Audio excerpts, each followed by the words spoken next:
Unfiltered. Here we go. A Houston football podcast for your Houston Texans.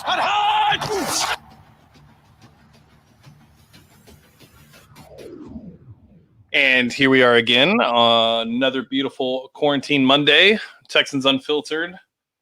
I am Young Ari Gold, and I am joined as usual by my friend and co-host, John. I don't know about as usual. It feels like I've been gone for like a month, and you're out there, and you're making all these new friends and having all these great new little shows, and it's just poor little old me, and you know. Oh, Cody, I hate you. I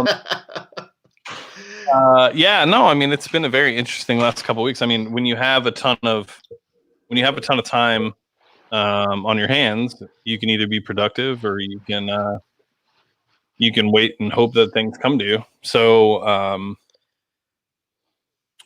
mean, I've been working for sure, but you've been working too. You're about to put up a really nice piece, which we'll get into later. I mean, I had great interviews with Lonnie Johnson and Rashad, the Footwear King. Another big interview to announce today, probably the biggest interview that I've done.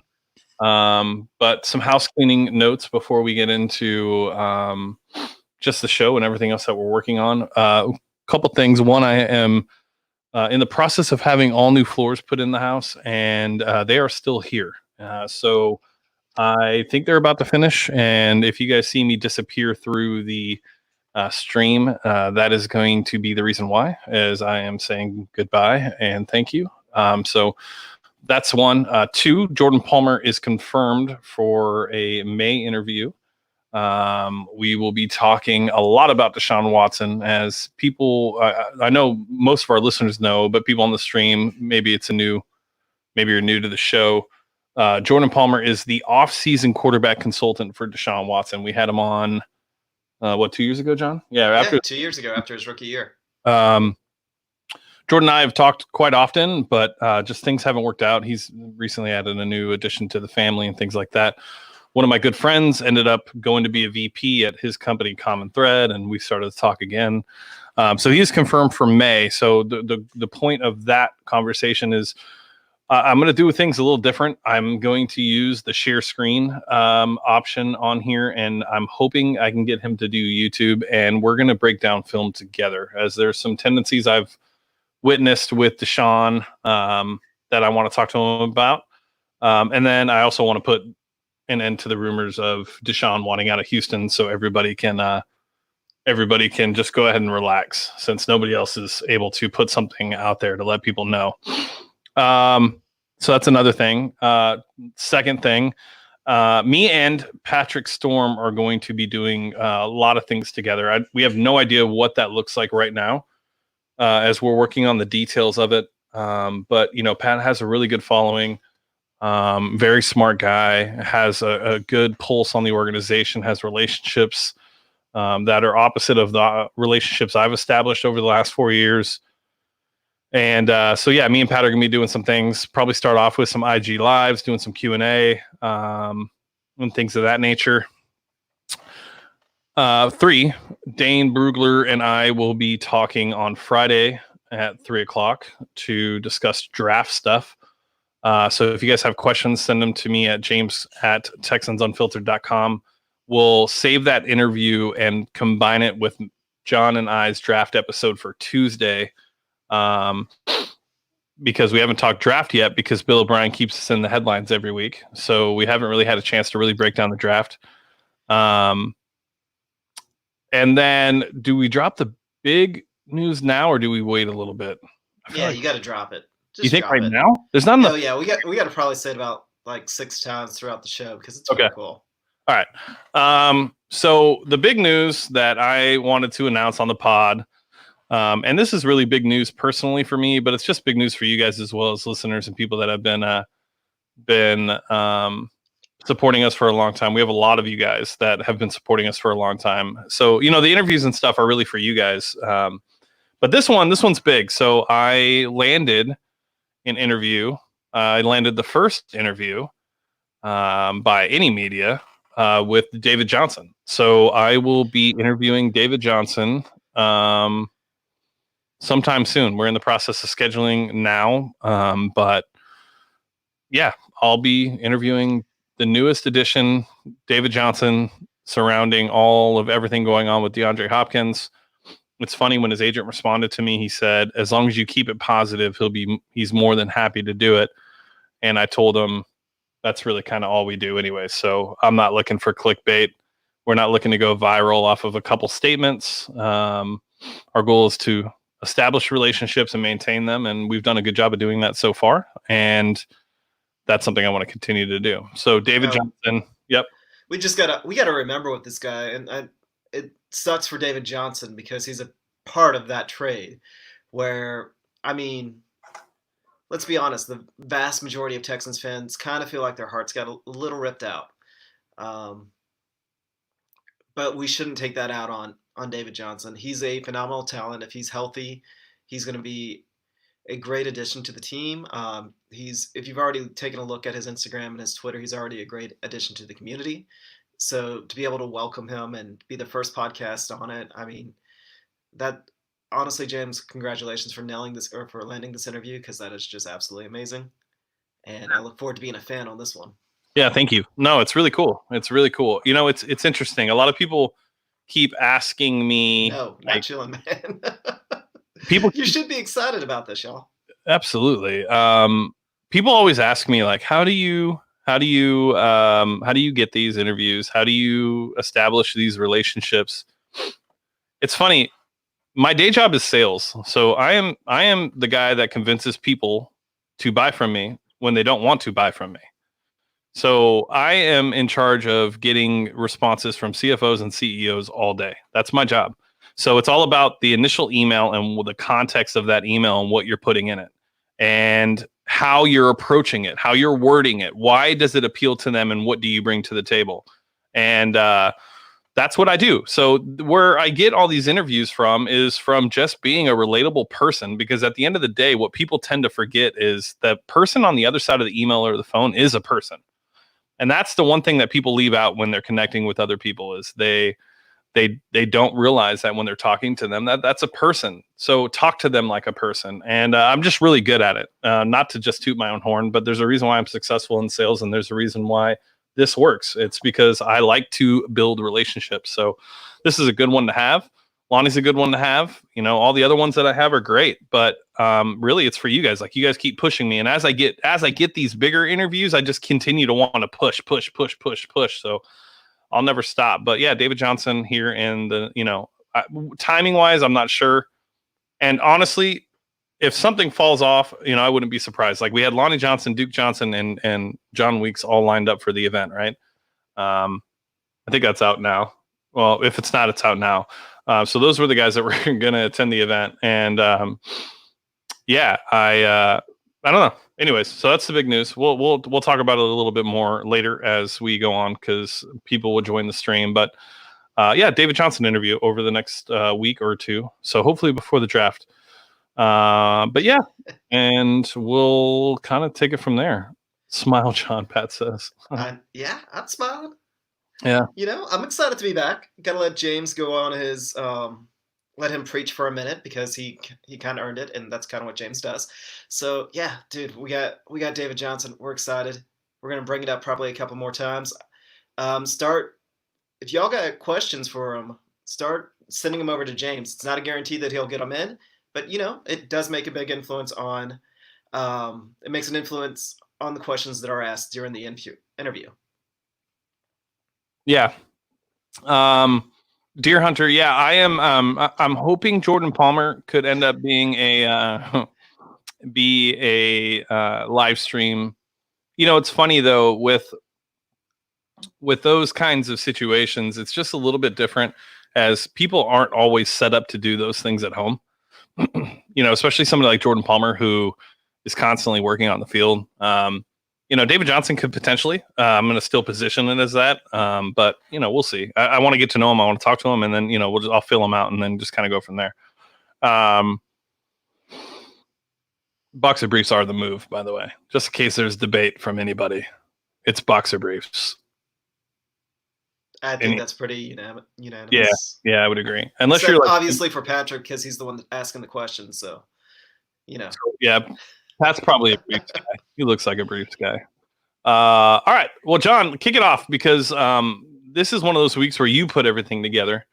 So I'm going to be interested to see where this conversation goes as I need to pull up everything that you had because you sent me 2 emails.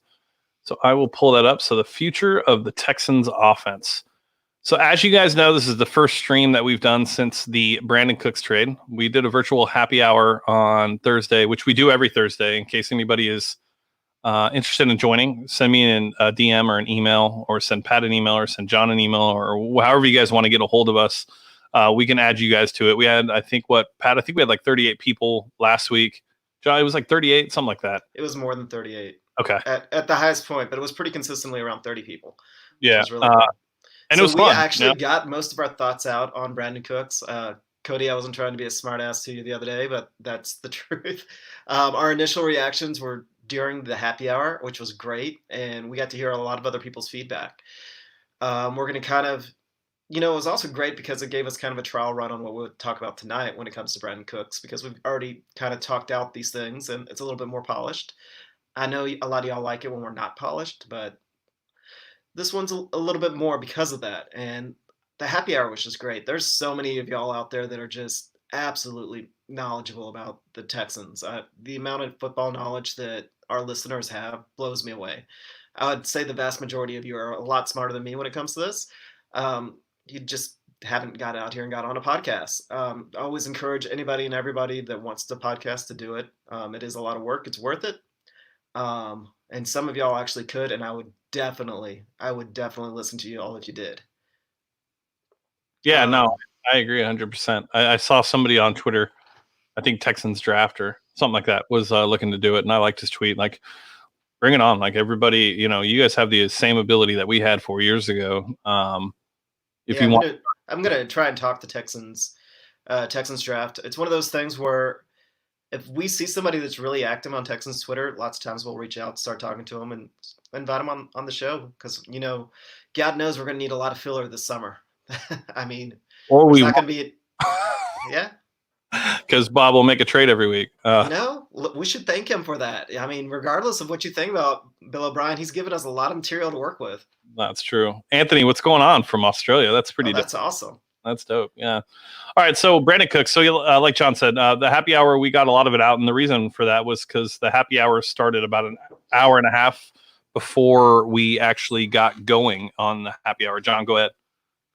Oh, yeah. So during the happy hour was right after the Brandon Cooks trade. Pretty much driving home from work is when I got the notification, and the happy hour started at 7.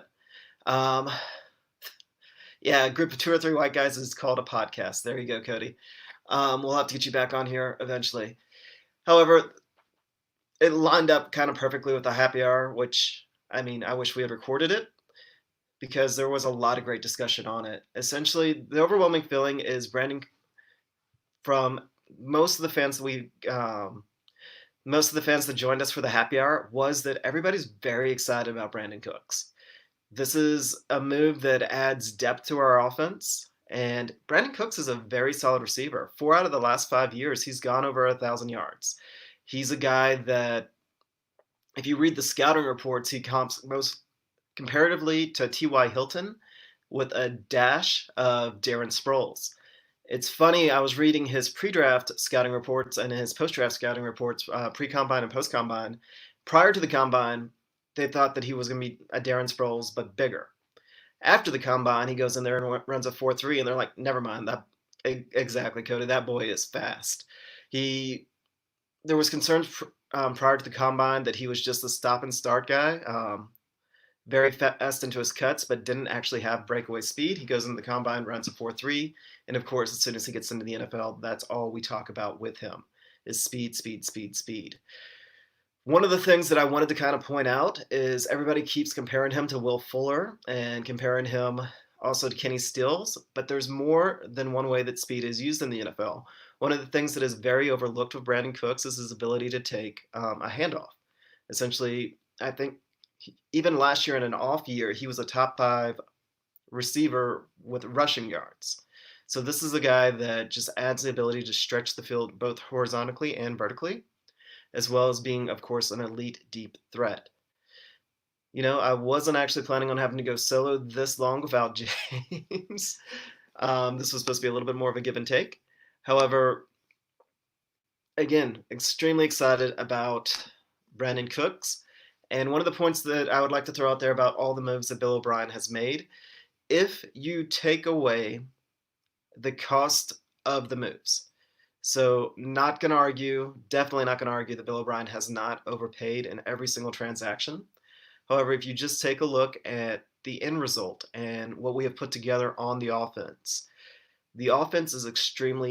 has the potential to be extremely talented. There's a lot more depth that has been added to the offense. This is not just going to be the Deshaun and Hop show anymore. At this point, there's weapons all over the field, a lot more depth at receiver. We were talking on Twitter about a week back prior to the Cooks trade, and we already felt that the Texans still had the top receiving corps in the AFC South. Now you add Brandon Cooks to that mix, and it's a 1A, 1B, and a 1C. Kenny Stills is the most underrated of the three, I believe. He was one of the most efficient wide receivers in the entire NFL last year, and he has been for years. Will Fuller would be a number one if he could stay healthy, like on any team.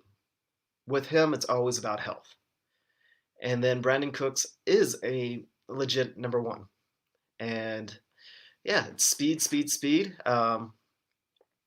And those three alone would be the top receiving corps in the AFC South.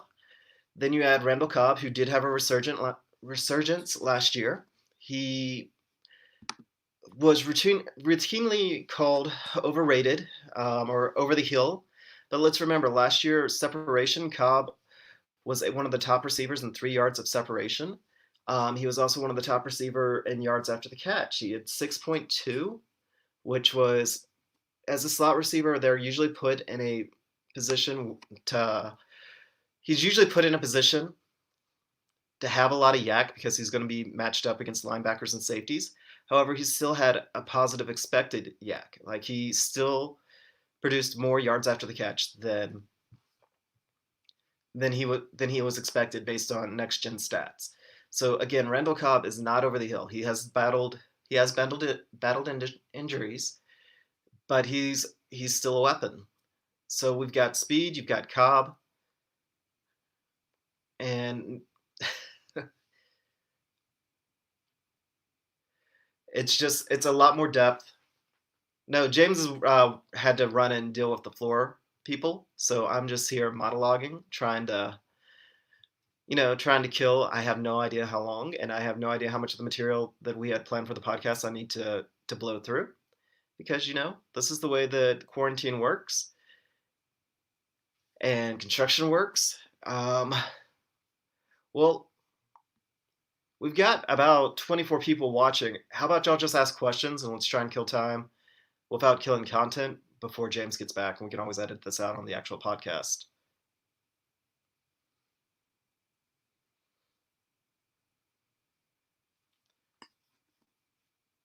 All right. I think Cody actually adds. Cody Aldar just asked what sort of impact Cooks will have on the offensive scheme. First off, he adds depth to the wide receiving core. Regardless of, we all know Stills and Fuller tend to get a little nicked up. Fuller more so than Stills. Cook allows them to have three receivers. If one of them gets hurt, then they're all good. They still have the other two. The other thing, like I kind of touched on a little bit about Cooks, is he adds the guy on the jet sweep, on the motion. He adds a lot of start and stop ability. He's essentially one of those guys, as long as you get the ball in his hands, he can do positive things with it. Even more so than Fuller, and definitely more so than Cooks. Both Cooks and Fuller kind of excel as pass catchers, but not so much as running backs, and Cooks adds that little extra depth. What would I add to the offense right now? Honestly, we need a big bruiser as a running back. David Johnson is right now profiling not only to be our biggest running back, but our biggest receiver. He's 6'2" and 220, I believe. He's a big guy. However, we need that guy that's almost like a hybrid fullback. I don't think Cohen Gillespie has added enough mass yet, especially with the quarantine throwing off everybody's workout schedules this year, that I don't know if he can be that short yardage back yet. So we do need another running back to really handle that. You need 1 yard to go, you need 2 yards to go. Who's going to do that? Um, Other than that, our offense actually looks pretty good. I'm going to talk a little bit about Jordan Akins here in a little bit. I believe that he may be the future of our offense. He was wildly underused last year, especially based on advanced stats. And I think this year will actually lead to more of a breakout. And James is back. Yeah, sorry about Um, that. They finished the floors throughout the house. Sorry to put that pressure on you, John. I know you hate it when I have to do we that. turned it into questions and answers a little bit earlier than Okay, cool. otherwise. No, yeah, all the floors are done. It looks amazing, so it's great. All right. So, did we talk about? Did you already talk about Brandon Cooks the entire time, or? No, well, a good chunk of it. Okay. Well, so what do we talk about with Brandon Cooks? Pretty much talked about the overall feel. Everybody's excited that he's back, or that he's been added. It's kind of changed, I believe, a lot of people's outlook on the offseason. There's still, I mean, we're still heartbroken. That's not going to go away, but it's giving us everybody more of a positive outlook. We didn't talk about the national media reaction, which I was surprised by. The national media tends to have taken up this narrative that Bill O'Brien is an idiot and that he's added a redundant asset to the Texans. It's like, why trade for Cooks when you already have Fuller?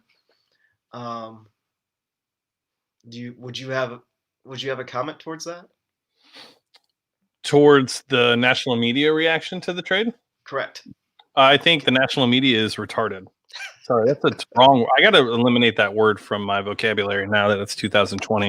No, I just think that Bill O'Brien's given them enough reason in their minds to continuously just bash him. And so no matter what he does now, that it's going to continue to be something that they bash. I think that the one thing I heard today was from Steve Smith, and he spent a good 2 minutes and 21 seconds talking about how impactful this trade actually is. And I agree with him 100%. I think the national media just looks for something to poke at for the Texans, and Bill O'Brien is always giving them something. We're seeing right now that Bill O'Brien was right about Clowney, about his market. He was the biggest free agent to enter this free agent class, and he's still a free agent. Quick pause. Make sure you guys go to Pat Storm's Twitter and sign up for the first responders raffle that we're doing. It's a game-worn autographed Brian Cushing jersey. So make sure you guys do that. All the money that we get for this is going straight to first responders. So make sure that you guys go talk to Pat, do whatever you need to do to get that done, because this is a great cause. Things are tough right now for a lot of people, and we need to give back however we can. So yeah, as far as the national media, the cool thing about what we do, John, is, and I challenge everybody to do this, just stop letting those people form your opinions for you. Go form your own opinions. Take what they're saying and go and look at it and do some research and look. But these people have they're covering 32 teams. Okay. Not one of those guys knows everything about all 32 teams. It's just the way it works. It's hard. It's hard to do. The guys that record on Monday after NFL Sunday and they do every game, they don't watch every game in its full entirety. Okay. So just let those guys go. Let them give you something to run with, but form your own opinion. Most of them don't know what they're doing. There's a paragraph about, and where I'm going to start putting it as kind of like a disclaimer before everything that I write, why we chose unfiltered. Because we're not here to be contrarians. We're not here to be pissed off. We're not here to be angry.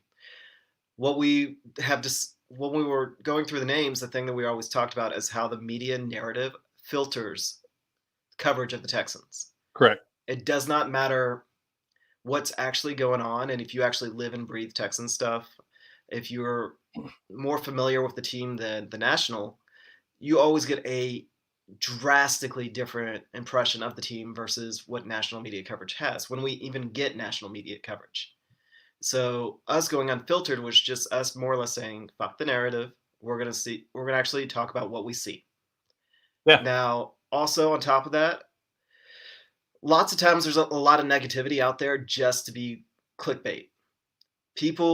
There's two ways to be successful in sports. Either be more negative or be more hopeful. If you're more hopeful, if you sit there and you talk about how great your team's going to be, you can get a lot of people to follow you. Now, the problem with doing that, though, is you put yourself out there for being called a homer. And you know what? We actually embrace that call as homers. We are definitely homers. And secondly, you put yourself more at risk for having more hot takes because here's the truth. One team is going to win the Super Bowl next year. Everybody else is going to fall short. So if you say things overly positive, look how great this team is. This is the best team we've had in 10 years. But we didn't make the Super Bowl, or something fluky happens and we don't win in the playoffs. Like, all those things may happen. That's very, very high risk. Do you know what's low risk that are going to get people to listen to you? Be negative. It's easy to criticize, condemn, complain. It's easy to just dive into that, and that's addictive.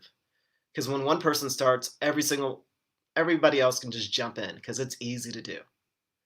And most media outlets and most national coverage goes the easy route, the easy way to make money, passive least resistance. And it's not even on purpose. They're there to make money. Like, this is their job. They need people to tune in. They need people to click. So for the most part, most of their coverage is negative. It's easier to be passionate about negative things. It's harder to be passionate about positive things. So just keep that in mind when you're taking some of this stuff in. And yeah, Preston, if we don't have football this year, man. Well, according to our awesome president, we will have football. So he's got all the power people on. So if Trump can pull that off, he's still not going to get a vote, but I'll maybe like read one of his tweets or something, and not tell anybody. All right, so let's get to the part about Brandon Cooks that I like and kind of what this offense can look like. I think there's a lot of different things that this offense can look like.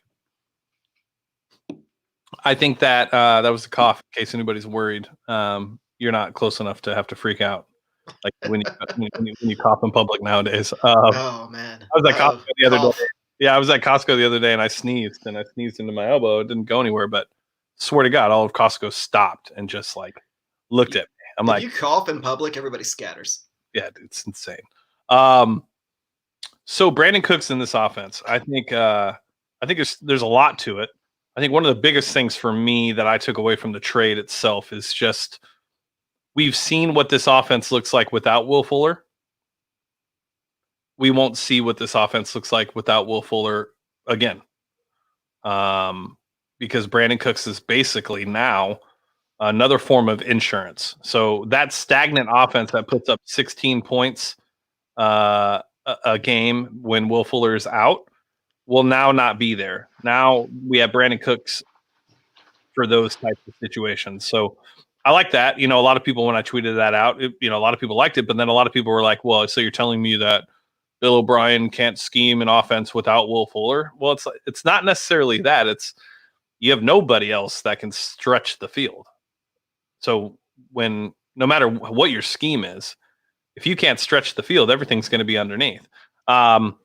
It's not necessarily the power of Will Fuller personally. It's the ability to stretch the field and take up safeties. Correct. When a receiver is that fast, it doesn't matter if they can catch the ball or not. This is something we talked about way back when Fuller just came in.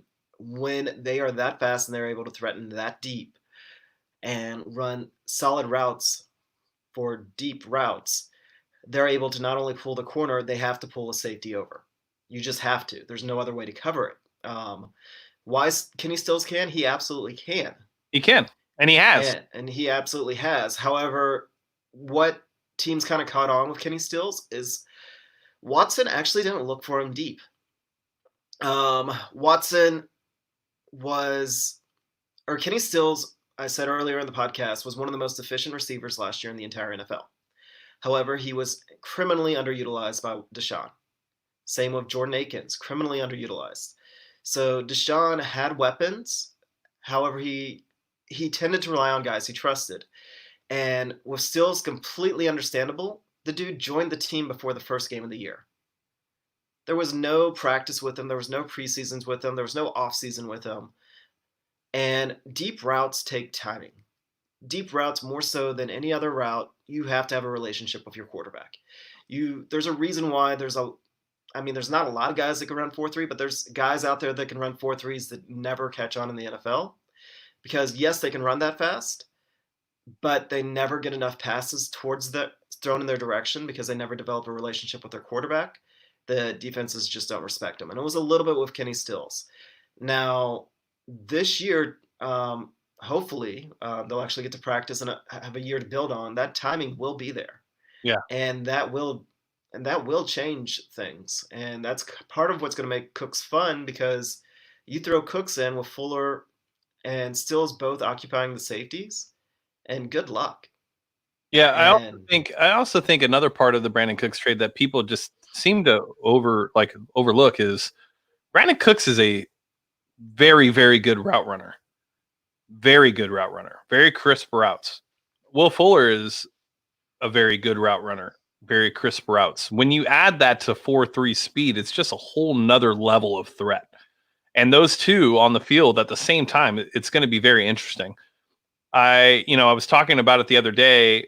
It's going to be interesting to see how this offense looks, because if you try to take away the deep ball, all the weapons that we have for the underneath stuff, there's nothing you're going to be able to do, whether it's David Johnson, Duke Johnson, Darren Fells, Jordan Akins, or Randall Cobb. Those guys are going to eat. And if you try to take away the underneath stuff, good luck staying with us deep, because we have guys that, what did Kenny Stills run? It was like a 4.38, right? Yeah, like a 4.4. It was right not there. Quite 4.3, but it's still ridiculously fast. And then you got Cooks, and then got who did run. He ran like a 4.36, yep. And then Will Fuller ran a 4.32. So, you just have speed everywhere, and I do think that this will be the year that Jordan Akins really takes the next step. I love the Brandon Cooks trade. I look at the trade, and I said this in the happy hour, I look at that trade and the DeAndre Hopkins trade as one trade. And if you look at it like that, it's more of a fair value for the return of DeAndre Hopkins. The Texans are in a much better position next week in the draft to pick a top-tier talent that is going to slip out of the first round and add them to this defense. So Stills ran at 4.38. That's what I thought. So good job. I think Brandon Cooks was like 3.6 maybe. Fuller 4.32, right? I'll get there. Fuller ran a 3.2, 4.32, and Cooks ran probably right in the middle. So we got a 3.6, 3.2, so probably like a 3.4. That would make sense. 3.3. Okay, so Jesus Christ. Wow. No. Oh, no. Fuller ran a 3.2. Cooks is right behind him, 3.3. 4.38. So, yeah. All 4.3 guys. I saw a thing on Twitter the other day that compared the average 40 time of our receiving core to the average 40 time of the Chiefs receiving core, and it equals out to be exactly 4.38. So for both teams.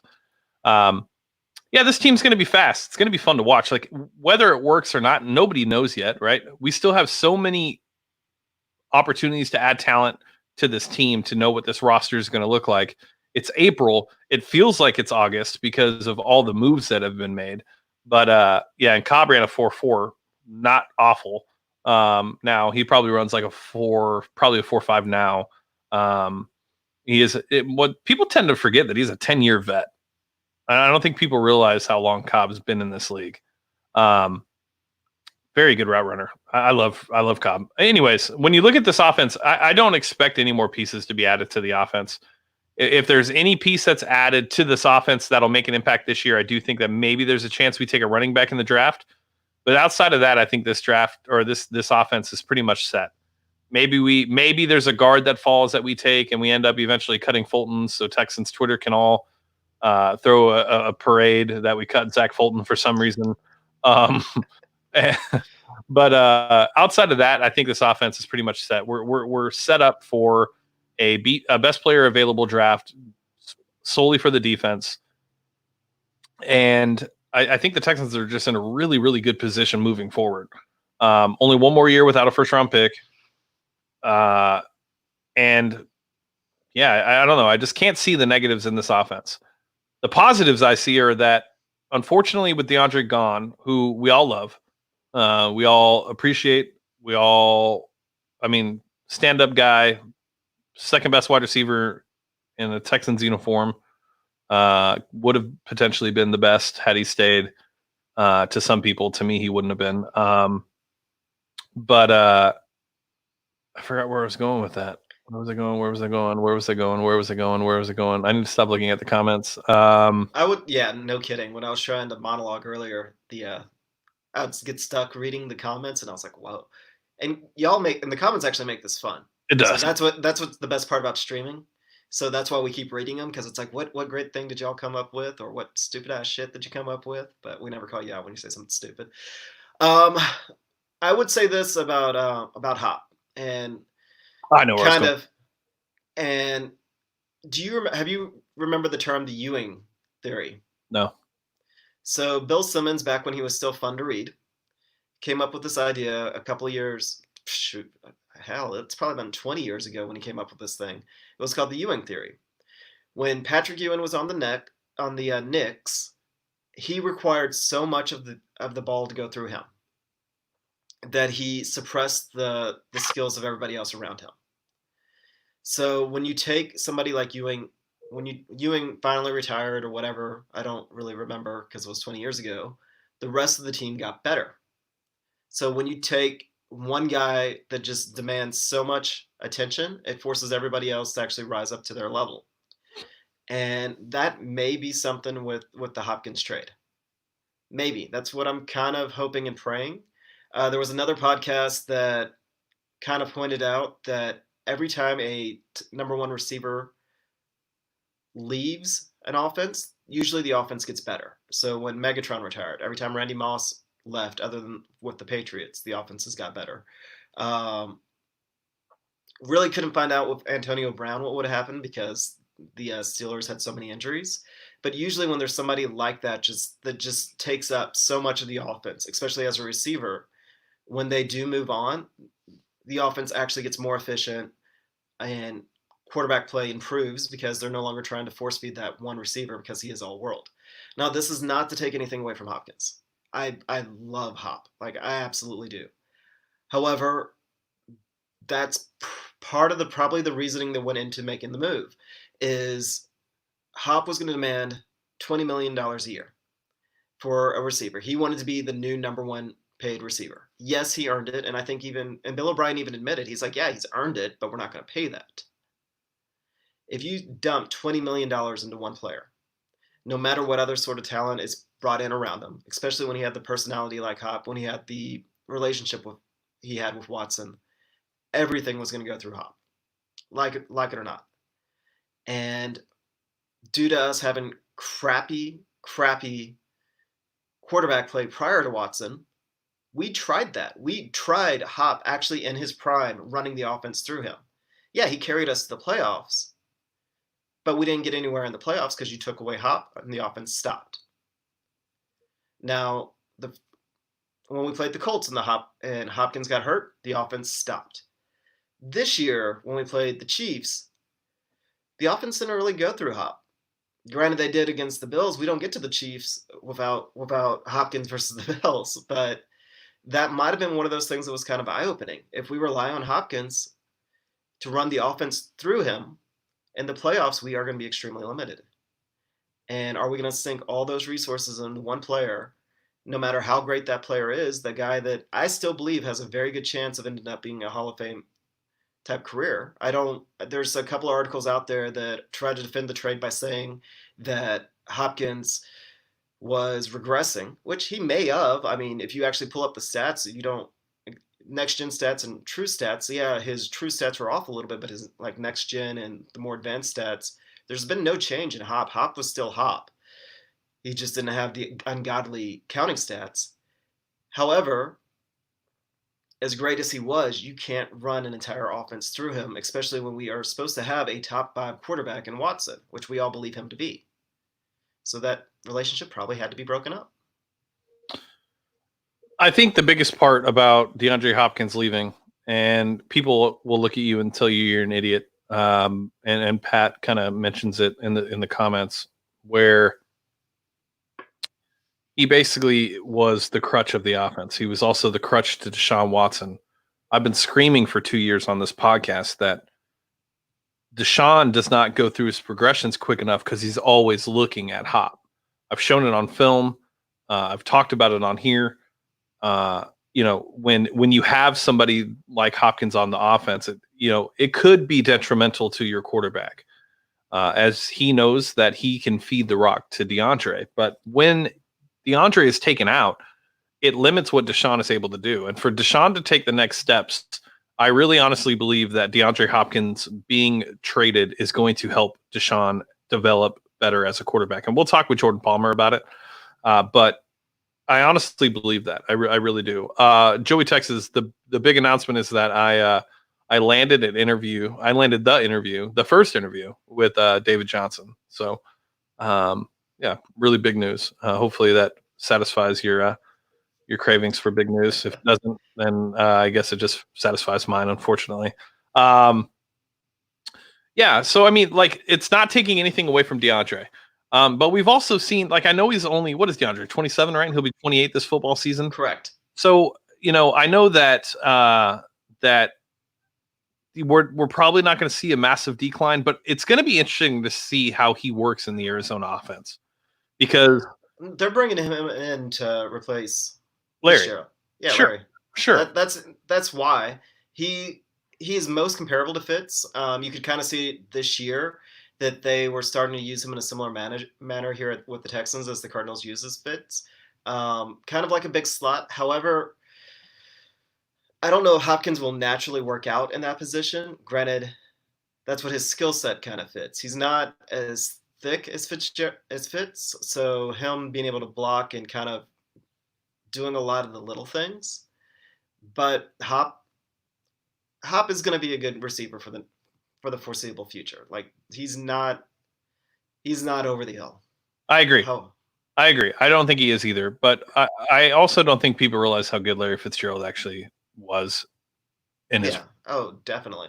I mean, Larry Fitzgerald is possibly a top 5 wide receiver all time. You could make the argument statistically that he is, but because he is not flashy, he doesn't get a lot of accolades or talk about. But DeAndre will be fine over in Arizona. I honestly don't think that he'll light it up the way he did here. I think that his stats will drop. I want to know the percentage of snaps he took in the slot last year, because he played in the slot a lot. I would love to know what that number looks like. I can't find it. There's not really a good website to look at that for, but that would be an interesting statistic. Look, I had it written down that he took close to 40%, but I don't know my source. Yeah, see, and I saw 62% at one point on Twitter. Okay. So either way, let's meet in the middle. Let's say 50. Just from eyeballing it did seem over 50. If you just go back and watch the games, just from the eyeball test, and I'm lazy. I haven't actually charted a game in forever, but if you just go back watching the games, it just seemed like he played quite a bit more in the slot than he did outside this past year. Here's the biggest thing about the Brandon Cooks trade that I think people need to start to talk about a little bit more, is just the fact that there is a plan. And when people question and burn Bill O'Brien down to the ground, the biggest issue was the fact that nobody believed that there was a plan in place. These trades don't happen with one phone call. There's usually multiple phone calls made, tons of conversation. From what I understand, they started the conversations at the combine. So these things just take time. The Rams probably wanted to hold out and try to get as much as they could. They realized that they wouldn't be able to. And the Texans got him for, a second round pick. So I just like that there's a plan in place. It lets us know that there is an identity with this offense and what Bill O'Brien wants to do. I think the biggest thing also that we need to point out is just the fact that Bill O'Brien's not calling plays this year. This is going to be a Tim Kelly offense. While there will be wrinkles and parts of the offense from Bill O'Brien's footprints or fingerprints, not footprints, will be all over it. But Tim Kelly will be running the show. So all sorts of things can happen. But when you look at how this offense can line up and how they can beat you in all sorts of different ways, this might be the best offensively. Yeah, I would say this is the best offensive roster this Texans have ever had on paper. On paper, definitely. On paper. Now, Yeah. what it turns out to be, we'll see. But, Will Fuller's going to miss some time. I would say on paper, it's far and away. It's just one of those things that a lot of those guys also have are paper frail. I hate to say it like that, but if we had this offense consistently healthy for the vast majority of the season, then they're going to light it up. Like that NASCAR offense, when they talk about speed, I'm not even kidding. We talked about it when we first got David Johnson. I believe that if you go look at a mix between LSU and the Rams' greatest show on turf, like if you kind of mix those, like that's my gut feeling based on the personnel that they're going for. Yeah, no, I agree 100%. It's funny. Dark Sage has a very interesting comment. I mentioned this the other day. With Brady departing to Tampa, the AFC is up for grabs this year. I still say New England wins the AFC East, but my surprise pick this year is the Bills. I think they can make a run at the AFC Championship. I actually think the Bills win the AFC East. I think the Bills are a much better team than what people think, and all they've done is gotten better this offseason. They have a true plan that they set in motion at the beginning of last offseason, and they're just continuing that. They have stabilized the environment, the culture. They have a true understanding of what they want to do. And don't be surprised if Josh Allen really takes the league by storm this year, because that guy has had zero weapons since he entered the league, and now he's starting to get more and more weapons. So, yeah, I wouldn't say that that's a surprise or a hot take at all. No. That they would be my take. That they would be my pick for the team in the East. They're going to challenge the Chiefs, and I believe us for being considered the class of the AFC next year. I agree 100%. Hop was targeted 384 times with Watson. In the slot or just in general? Yeah, see, look at that. That's ridiculous. 384 times. Are you sure?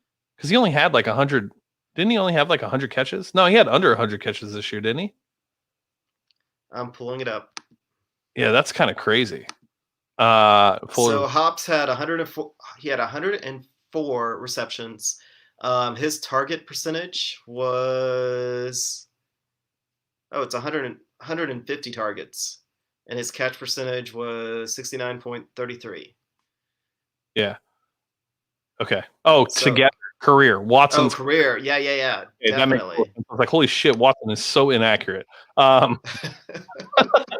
Trade him for Tua.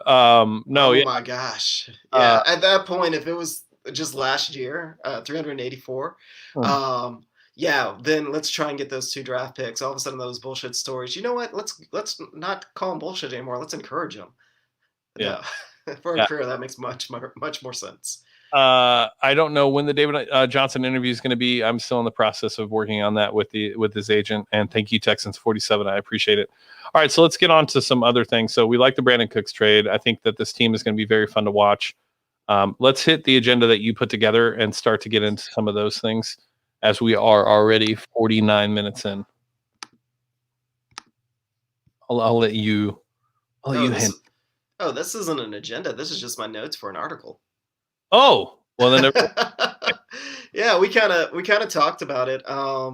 Just about everything on it. The biggest thing that I think we've kind of glanced over is just the overall improvement on the receiving core, just based on things like separation and yak and catch percentage. It's,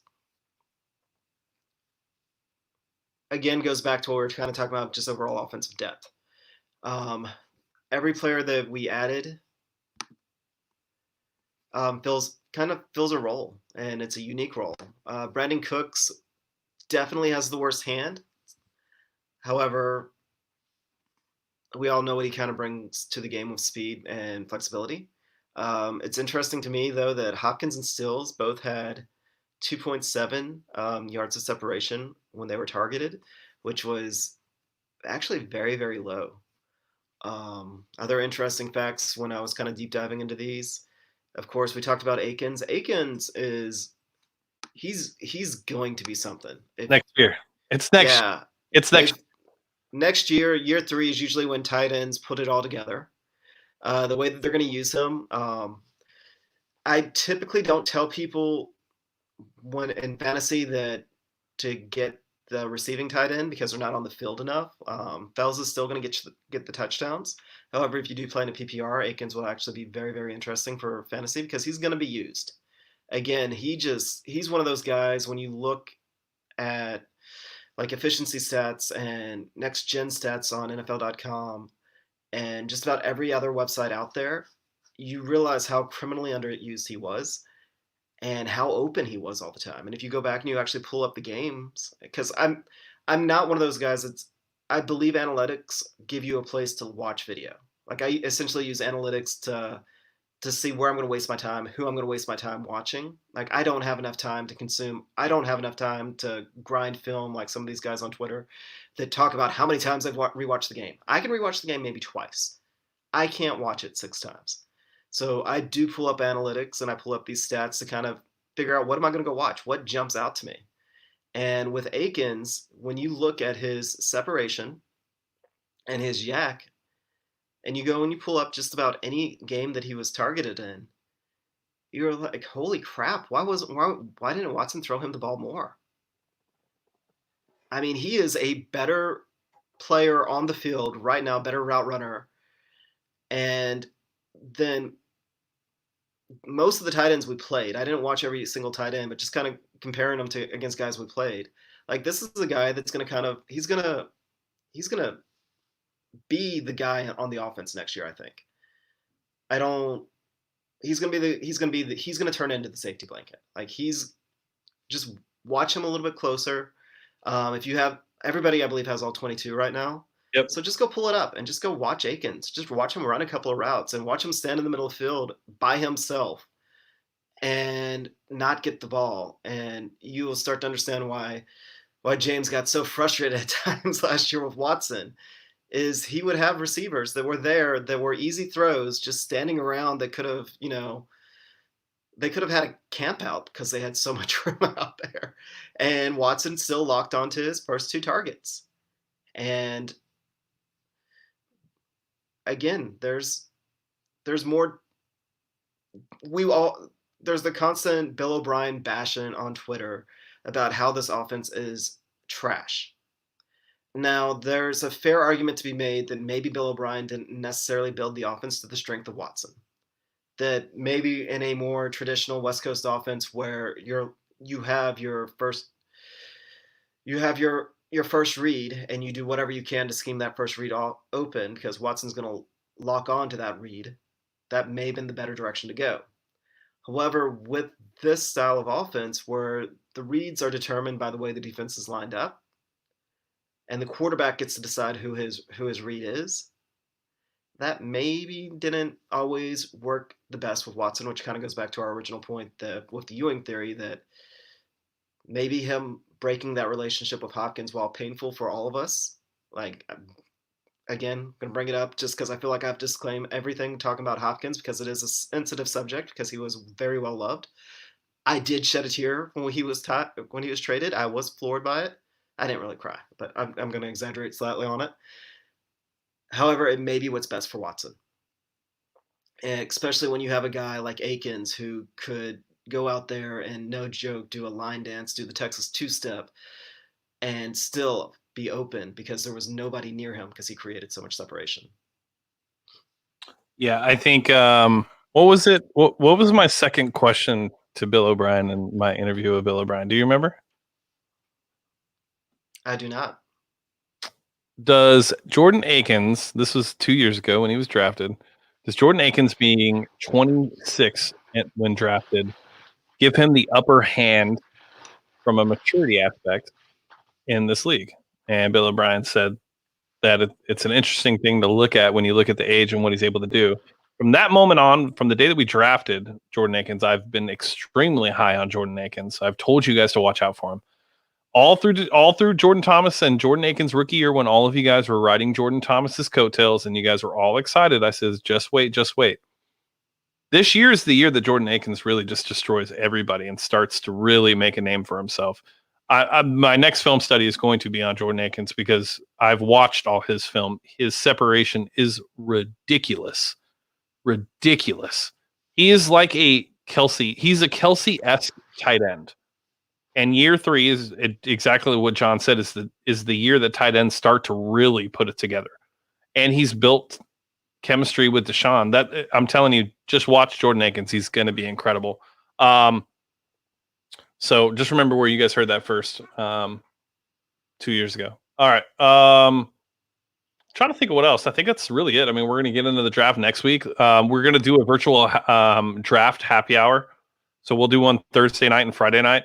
I'm not going to be able to dedicate all day Saturday to being on Hangouts. Maybe I could. I don't know. It's not like we're doing anything, but we will be doing a first round happy hour / Hangouts, watching the draft together, talking about the picks. Who knows? Maybe the Texans trade up with the Niners at 31. But we're going to do that. So if you guys are interested, let me know. I'll put a tweet out and I'll put something on the website as well. John, there's still some questions up in the comments. Why don't we address those? Do it. Where are they? There's a ton of them. Yeah, there's a whole bunch. The last one that I got through, unless you want to answer some of them. Yeah. Why don't you read them and I'll answer them? Oh, you can't see them? I can, but I don't know which ones you answered. Oh, okay. Well, actually, I'm I'm scrolling up. Yeah, Patrick, I already got the draft hat. Dude, it's a nice hat this year. They finally got one right. Let's see. What sort of impact do you think Cooks will have on the offensive scheme? What on the offensive scheme? Impact Cooks will have on the offensive scheme. And that's well, I think there's a couple different aspects of what he'll bring to the offensive scheme. I think the biggest one is just the fact that when Will Fuller does go down and misses games, that the offense will be able to continue to move the way that they would with Will Fuller on the field. I think he can be lined up really anywhere. His concussions came from when he lined up in the slot. He's shifty enough to be in the slot, and he's obviously fast enough. I think that with Brandon Cooks, you just kind of have an unlimited amount of things that you can do with the scheme. And then when you add in everybody else, there's too many weapons. There's just too many weapons. And we have to hope that the defense doesn't pull another Kansas City wildcard thing or a Kansas City division round and just doesn't show up. Because if that's the case, this offense is going to have to score 40 points a week. But the funny thing about that is they actually can on paper. Let's see what it looks like come August, September. I think that a lot of these moves were kind of dictated on the ass whooping the Chiefs put on us. That Bill O'Brien did want more depth and more speed. Because now, again, it's something that we didn't really touch on, but we will be able to score points in a hurry. Like, absolutely score points in a hurry. Next question from Deer Hunter. Is there anything you would add to the offense right now? Anything in additional? Only thing I would add is maybe a young running back. And that's only if the young running back is falling in the draft. If a Zach Moss is there in the 3rd round, I'd entertain the idea. But outside of that, free agency and draft, I wouldn't reach for anybody. If they're going BPA and somebody falls, I think that they can grab somebody. You know, if like a Michael Pittman from USC falls to the 3rd, or Zach Moss, AJ Dillon, players of that nature, maybe Ben Barch, or, you know, if Cesar Ruiz slips out of the 1st, maybe we don't spend our 40th pick on defense. Outside of that, though, I don't think that there's anything else that we could do on the offensive side of the ball right now. Odds on us picking up any more free agent D linemen? I think we'll probably see maybe another like piece or two, but I don't think it'll be anybody that we're all excited about. Everson Griffin did a interview and talked about his mental health and what he did when he stepped away and things like that. And it was a very open interview, very honest interview. I encourage everybody to go read it. But at the end of the day, what he's put on tape since he's been in the league, and then the year he had last year, unless he's signing like a 1 year, $10 million deal, I just can't see us adding like an Everson Griffin to this defense.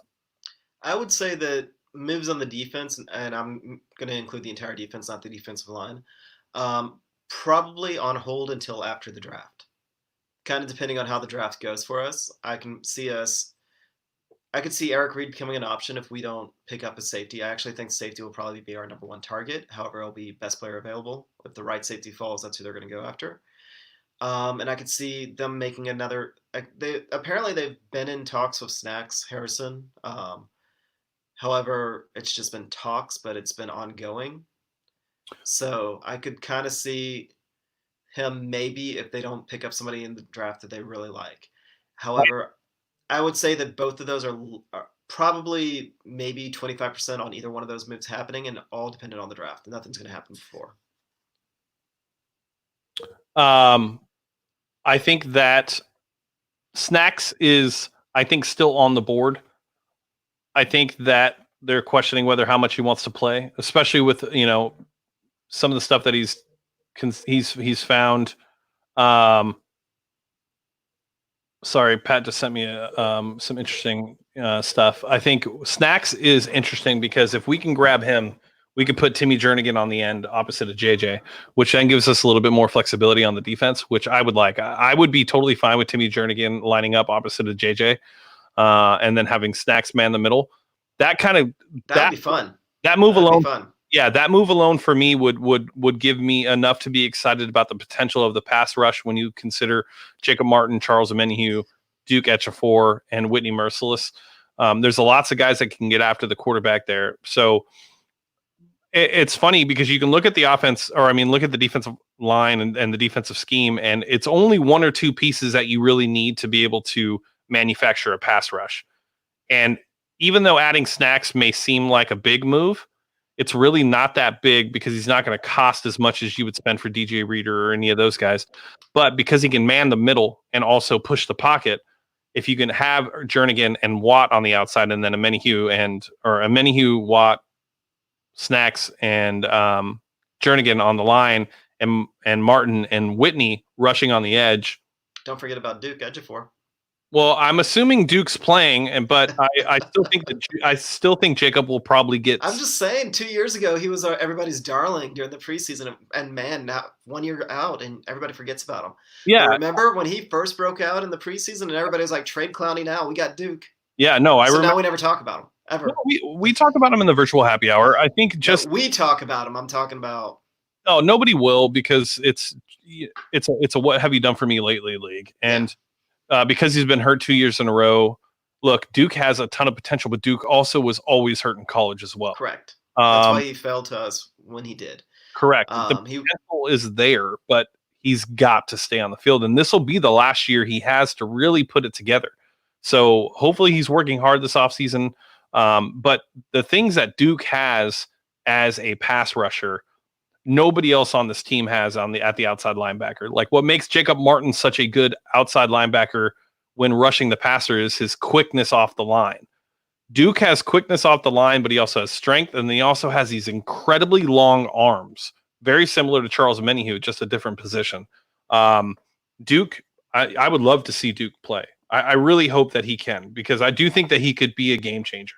But if you add Jernigan and Snacks, really then you're starting to look like, then, if we take a safety with our 40th pick, things start to free up a little bit. So I do think that there's an interesting aspect to this. Let's see. Next question. Before we got Cooks with John's theory, would that have meant that Fuller or Stills would have naturally risen to the wide receiver 1 position?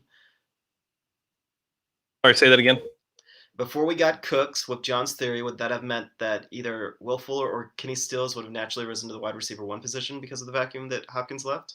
Yeah, I mean, Will Fuller to this day is still the number one wide receiver.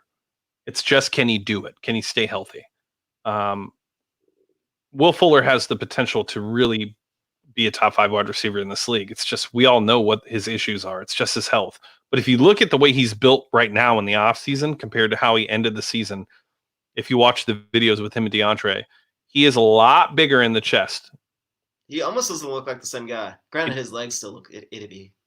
Well, so his legs looked a little bit bigger to me, but he looks like he's really putting in a ton of work. You know, those soft tissue injuries are just, they're nagging.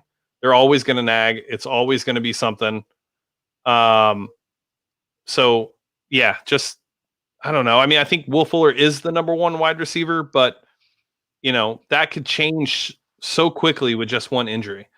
I do think Bill O'Brien is at the point now with this trade and the addition of Brandon Cooks that he's basically telling Will Fuller, you can do it. And if you do, great. We're going to take care of you and you're going to be here. But if you can't do it, I have to have somebody else in the waiting in the wings to be able to go off and do it. And that's what the Brandon Cooks does. So it applies a little pressure to Will Fuller.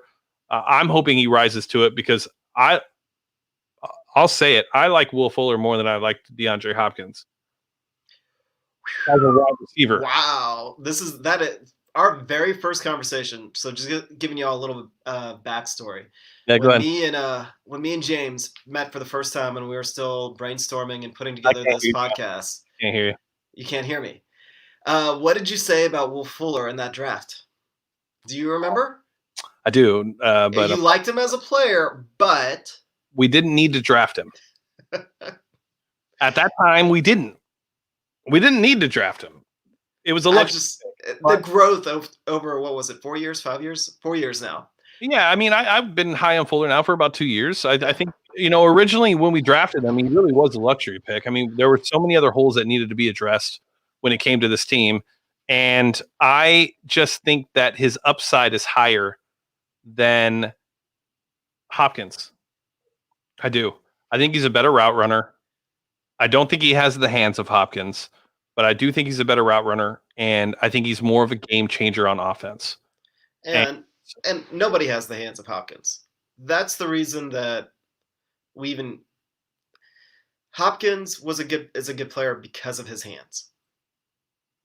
I mean, the strength that he has when he catches the ball. That's what made him. The reason he fell in the draft is he wasn't great with speed. He's not a great.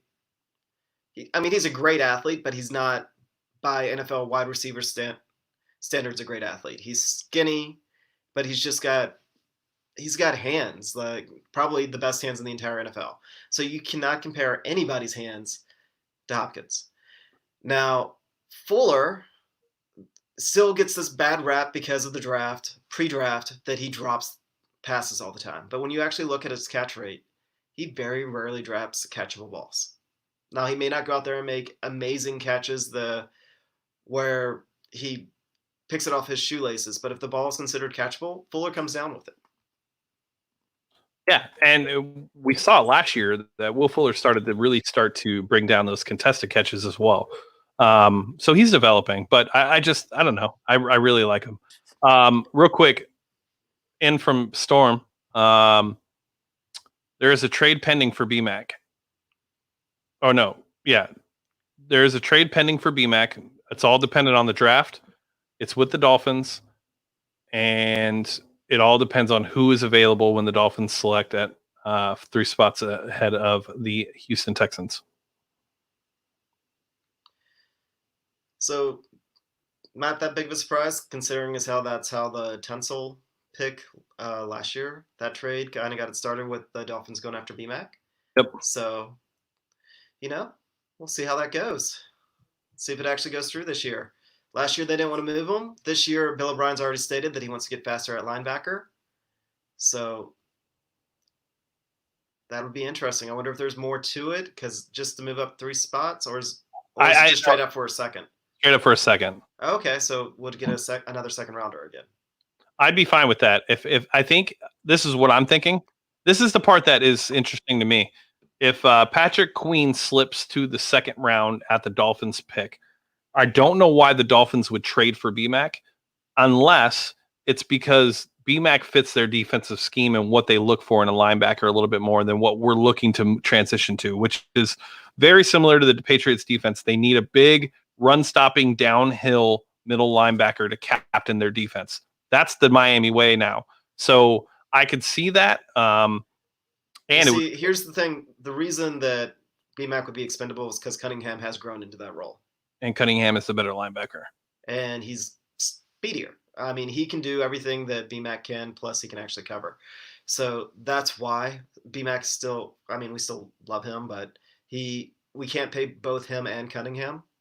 And, just is what it is. It's interesting. If Patrick Queen falls, these are the names I would look at if this trade does happen. I would look at Patrick Queen. I would look at Ross Blaylock. I would look at Neville Gallimore, and I would look at Zach Braun. Those are the 4 names that I think they would be looking at to potentially take with that second pick. So just keep an eye out. This is this is going to be a defensive draft.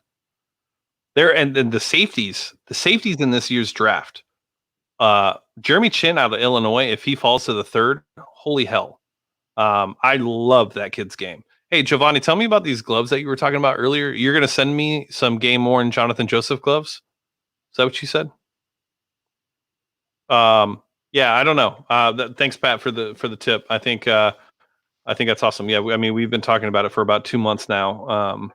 I mentioned that I heard rumbles of that, and now things are starting to come to fruition. Look, this draft is going to be very interesting. We'll get into it more next Tuesday, but this draft, it's solely relied on what these scouts are seeing on tape and what these coaches are seeing on tape. It's not going to be about pro days.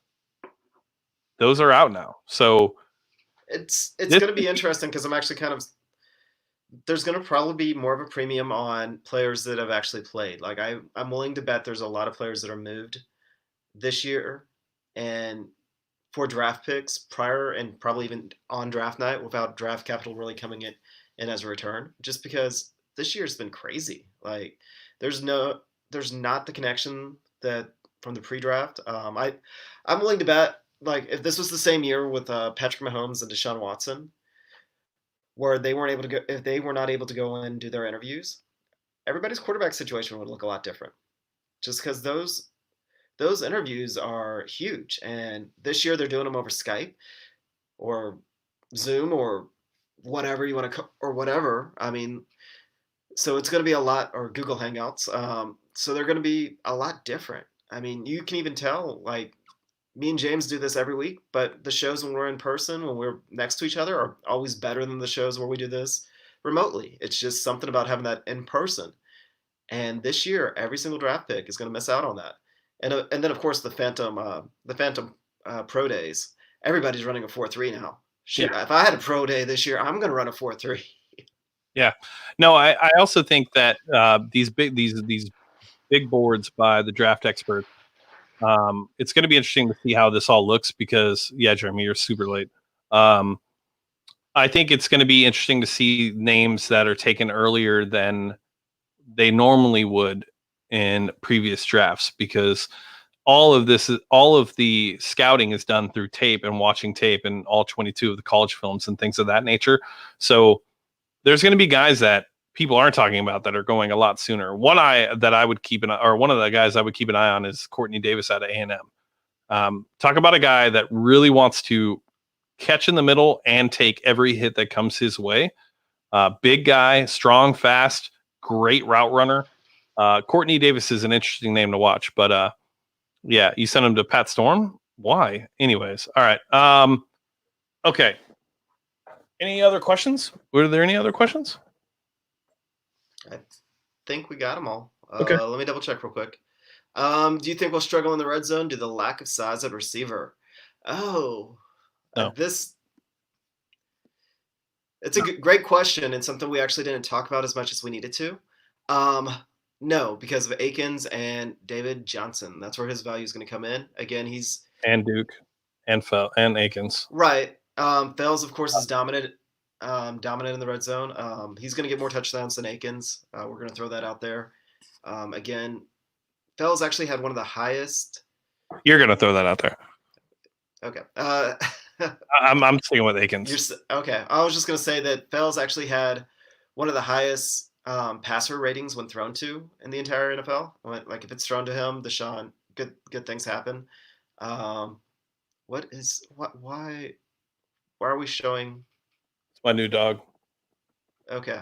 But Fells, he's still gonna body people, and then we'll probably have more two tight end sets in the red zone. We may even have 3 tight end sets, like we saw a little bit of last year. If Waring is actually the player that people expect him to be, because that's how they'll get his feet wet into the NFL, is just like those limited big jumbo packages.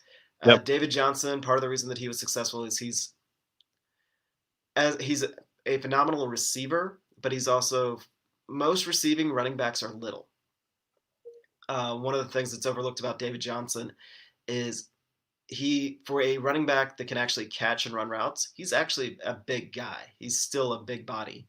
So he'll match up very well in the red zone. So no, our red zone will be fine. It'll be